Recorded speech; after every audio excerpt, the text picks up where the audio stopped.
বাংলাদেশ মুসলমানের দেশ। এদেশে অন্যান্য ধর্মাবলম্বীরা রয়েছে। হিন্দু ধর্মের সহ অবস্থান হলো 7.5%, 7%। ধরে নিলাম 8% হিন্দু এই দেশে আছে। পার্সেন্টেজের হিসাবে তাদেরকে চাকরির করায় সর্বোচ্চ 7 থেকে 8%, 10% দিবেন।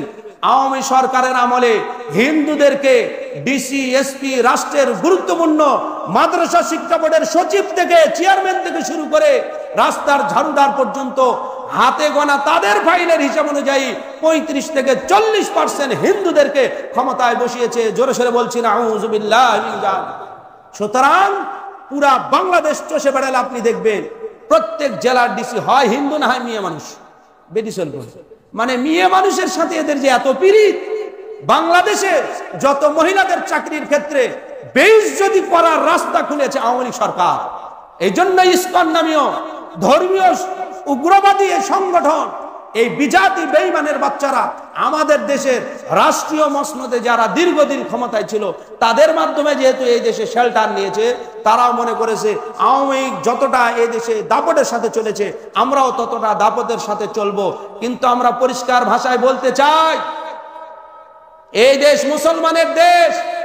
এদেশের হিন্দুরা যদি গৌর গোবিন্দের রূপ নিয়ে এদেশে আবিষ্কার হয়, শাহজালাল রহমাতুল্লাহ আলাইহির সেই ইমানি শক্তি নিয়ে আবার বাংলার মুসলমান ঝাঁপিয়ে পড়বে ইনশাআল্লাহ। কোন বিজাতি বেঈমানকে আমরা নিজের হাত তাদের গায়ে উঠাবো না।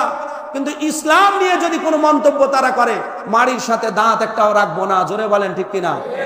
সারা রাত জেগে জেগে তোমাদের মন্দির পাহারা দিয়েছি বেঈমানের গোষ্ঠী, বিজাতির বাচ্চারা। এরা যে এক বাবার সন্তান নয়, এদের বীর্যে ভেজাল, এদের রক্তে ভেজাল, এদের জন্মে ভেজাল, এদের অস্তিত্বে ভেজাল। এরা যে কুকুর শুকুরের চাইতে নিকৃষ্ট তার জ্বলন্ত প্রমাণ। আমরা তাদের দুর্গা পূজায় সারা রাত জেগে মন্দির পাহারা দিয়েছি, তারা দিনের আলোতে মসজিদ ভেঙে এটার প্রতিদান দিয়েছে। জোরে বলেন ঠিক কিনা? এই বেঈমানের গোষ্ঠীর সাথে যারা চলবে আগামীর ক্ষমতায়নে তাদেরকেও চিহ্নিত করা হবে, বিজাতি বেঈমানের সাথে যারা চলবে। সুতরাং বড় বড় লিডার পারসন যারা আগামীতে ক্ষমতা যাওয়ার স্বপ্ন দেখতেছেন তাদের উদ্দেশ্যে বলতে চাই, বর্তমান সময়ের সবচাইতে বড় বৃহৎ যে দলের মহাসচিবকে বলা হয়েছিল হিন্দুদের সাথে আপনাদের সম্পর্কটা কি? বলে এই দেশ যেহেতু ধর্ম নিরপেক্ষ, সুতরাং ইসলামী মনা কোনো দলের সাথে আমরা জোট বাঁধতে পারছি না। কেন? কারণ ইসলামী মনা কোনো দলের সাথে যদি জোট বাঁধি, ইসলামের মূল থিম হলো সকল ক্ষমতার উৎস আল্লাহ, আর আমাদের সকল চিন্তাধারার চিন্তা হলো সকল ক্ষমতার উৎস জনগণ। এই চিন্তার সাথে যেহেতু সাংঘর্ষিক, আর এটা যেহেতু আমরা ধর্মভিত্তিক দল নয়, ধর্মবিদ্বেষীদেরও আমাদের সাথে রাখতে হয়। সুতরাং ইসলামী কোনো দলের সাথে আমাদের সুসংগঠিত হওয়ার কোনো সুযোগ নেই। জোরে সোরে বলছি না আউযুবিল্লাহি মিন যালিক। যাদের ইসলামের সাথে এতটাই দূরত্ব, তাদের আগামীর ক্ষমতায়নে মুসলমানদের কাছে কিভাবে ভোট চাইতে আসে তাদের চেহারাটা চিনে রাখা দরকার। জোরে বলেন ঠিক কিনা? সুতরাং বিনয়ের সাথে অনুরোধ, বাংলাদেশের আবহাওয়ায় যারা বেড়ে থাকবে, বাংলাদেশে যারা বসবাস করবে, বাংলাদেশের স্বাধীনতা সার্বভৌমত্ব থেকে যদি রক্ষা না করে, তাহলে কি তাদেরকে বাংলাদেশের নাগরিক হিসাবে স্বীকৃতি দেওয়া ঠিক হবে? বলেন ঠিক হবে? আরাকানের মুসলমানেরা যাদের নাম রোহিঙ্গা মুসলমান হিসেবে দেশে, তারা পানিতে ভাসতে ভাসতে এসেছে। মৃত জীবিত কত মানুষকে আমরা উদ্ধার করেছি, নিজের চোখ সাক্ষী, নিজের চোখ আমরা দেখেছি।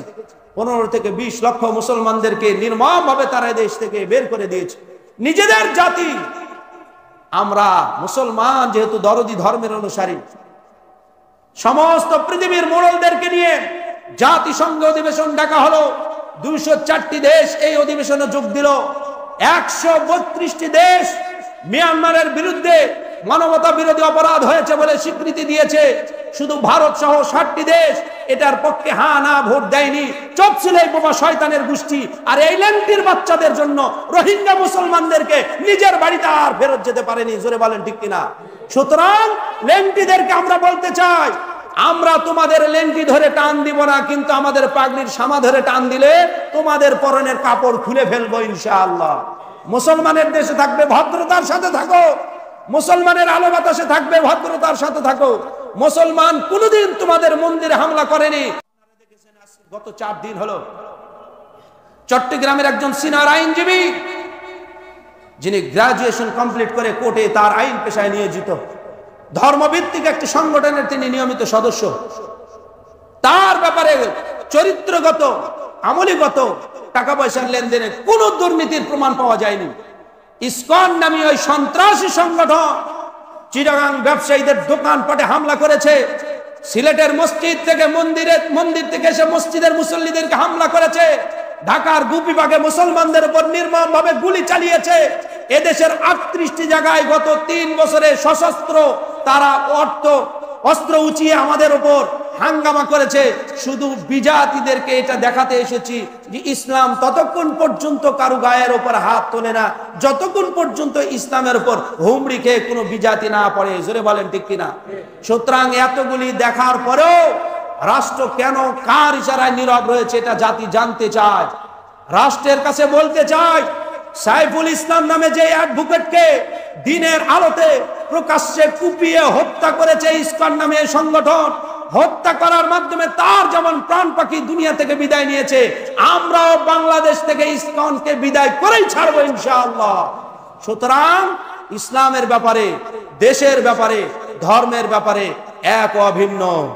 এখানে কোনো কম্প্রোমাইজ চলবে না, কোনো বিজাতিকে আর শেল্টার দেওয়া হবে না। পার্শ্ববর্তী দেশ ভারতে মুসলমানদের যোগ্যতা থাকা সত্ত্বেও মুসলমানদেরকে থার্ড পার্সন হিসেবে রাখা হয়েছে, আর এ দেশের হিন্দুরা যেন আমাদের দুলাভাই হিসাবে, আমরা তাদের শ্যালক হিসাবে জামাই আদর করতেছি। জোরে বলেন ঠিক কিনা? জামাইকে জামাই আদর করতে করতে যখন শ্বশুর বাড়ির লোকজন খেপে যায়, জামাই বাড়ি মধুর হাঁড়ি, কয়েকদিনের পরে লাঠির বাড়ি, এদের মধুর হাঁড়ি শেষ হয়ে গেছে, এখন লাঠির বাড়ি কপালে জুটবে। সুতরাং বিজাতিরা খুব বেশি ফুসকে উঠেছে, আর এটার মাস্টার মাইন্ড পলাতক আওয়ামী হায়ানা শক্তি। এই আওয়ামী লীগ নিজেরা বিভিন্ন সময় কর্মীদেরকে ঢাকায় এক জায়গায় হতে বলে, চিটাগাঙ্গে এক জায়গায় হতে বলে, টাকা দেওয়ার নামে মহিলাদেরকে ভাড়া করে নিয়ে যায়। এরাই আবার এই দেশের ক্ষমতাকে কুক্ষিগত করার জন্য হিন্দুদের ঘাড়ের উপর দিয়ে সওয়ার হয়েছে। সুতরাং দেশবাসী সজাগ থাকবো তো ইনশাআল্লাহ। বিজাতিদের ব্যাপারে সাবধান হয়ে যাব। আল্লাহ তাবারক ওয়া তাআলা মাতৃভূমিকে বাইজ্জত হেফাজত করুন, আমাদের ধর্মীয় উস্কানি থেকে হেফাজত করে ইসলাম নিয়ে দুনিয়ায় বেঁচে থাকার তৌফিক দান করুন। সবাই বলছি আল্লাহুম্মা আমিন।